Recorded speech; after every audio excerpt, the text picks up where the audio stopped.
Afternoon, guys. Welcome to Quinn's Tree Farm, coming to you through YouTube from Cornville, Maine. Gonna do some mower maintenance today, and then we're gonna mow some lawn. Brought in a different lawnmower to do the Ass Over TREEkettle field. I've been noticing when I mow the rows that I did not plant very straight or very good rows, and some of the spots are tighter than I am comfortable with for mowing with the big John Deere. But before we do that, I want to do some auto connect maintenance. I want to sharpen the blades to get us through the rest of the season, right? So it's August and probably got another 6 to 10 weeks of mowing. Or probably the last mow will be sometime mid-October up here. So we're gonna pull those mower blades off, get the deck kind of cleaned out, sharpen those up. I'll show you how I sharpen my mower blades to tide us over until next year. Typically I buy a new set every year, and after the first mowing they're junk, but them's the breaks, right? Before we go any further, if you like what you see, if you are enjoying learning about how the Christmas tree field works and how we get trees from little tiny seedlings into your home for the Christmas and holiday season, don't forget to subscribe to the channel. I have a multitude of different videos on all kinds of different things, you know, from tree farming, the John Deere tractor, to CNC routing, and every once in a while I'll throw in a nice health tip for you about how you can keep yourself safe in the field. Don't forget to do that. Hit the subscribe button below, like what you see, and comment. Let me know what's going on with that. Before I forget, I want to direct you all to check out my new website, quinnstreefarm.com. If you want to buy a Quinn's Tree Farm t-shirt that you see me wearing around, that's where you can go to get one. Just put in your handy dandy information and I will ship you out a t-shirt. Without further ado, let's go clean up this auto connect and get to work.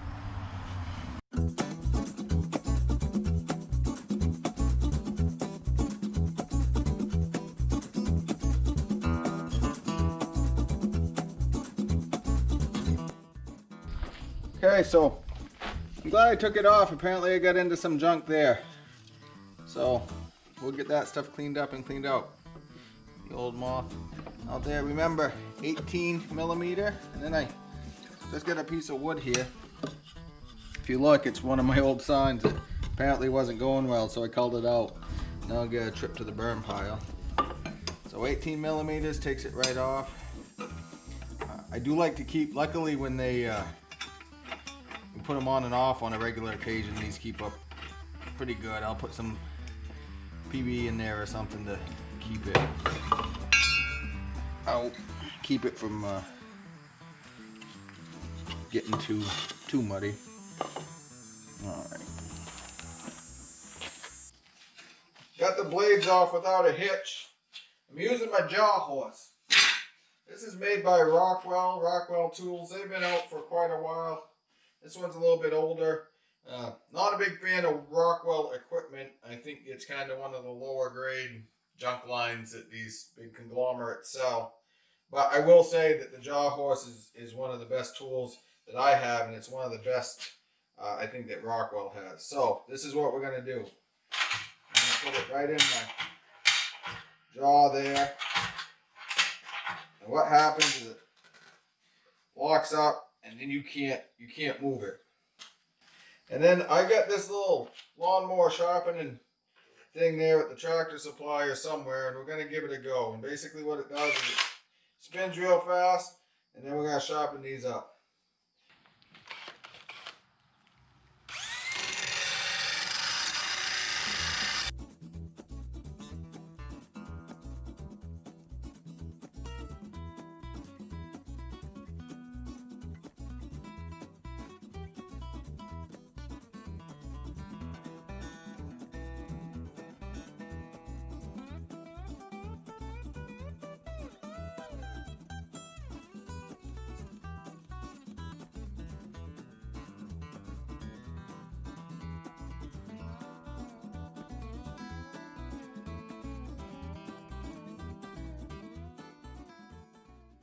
All right, so I'm not under any crazy assumption that these blades are super sharp. They're certainly not razor sharp. They're gonna get us through, right? That's pretty gummy. So it'll tide us over until we can get more blades, or next year. I just don't want to buy another $60 set of blades. And yeah, so I think that's kind of a success.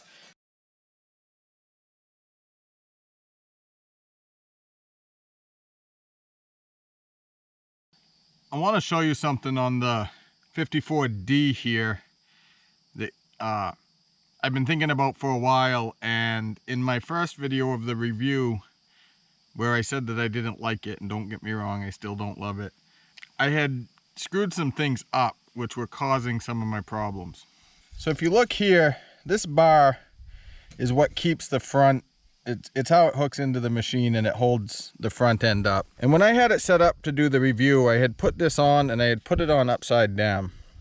And that was causing the mower obviously to stay low, and I was fighting with it. And in the rear, they have the levelers, and I just couldn't get it to work, and it kept digging in, and I was getting very frustrated. You could tell if you watch that video that I was getting really upset. I ended up looking at some pictures or something or doing some research, and I noticed that I had that on upside down. And I flipped that over, a lot of that digging in had gone away. So I don't know what happened. I was not paying attention when I took it off and fixed it at one point, and now it's better. Now there's still a lot of problems with this auto connect, but the digging in now is not one of them. I just wanted to point that out in the interest of full disclosure, that part of the problem was me and maybe not the machine so much. Here we are at the Ass Over TREEkettle field. This is my Husqvarna YT48DXLS. Got it in 2017. Ended up getting a John Deere in 2018, and then this sits over at the theater most of the time. Big difference between the John Deere is the power steering. So the John Deere has power steering, and this has power steering too. All the power that you can muster. And Dad really didn't like it when he was mowing, and in all honesty, that was probably a big reason why we went to the John Deere. That being said, it's a fine little mower for yards and things like that, and I don't have a problem with it otherwise. We'll go ahead and speed this all up, put it on the high speed, and get this field mowed over.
Those are Echinops, or globe thistle, and they're my second favorite flower, second only to the lilac.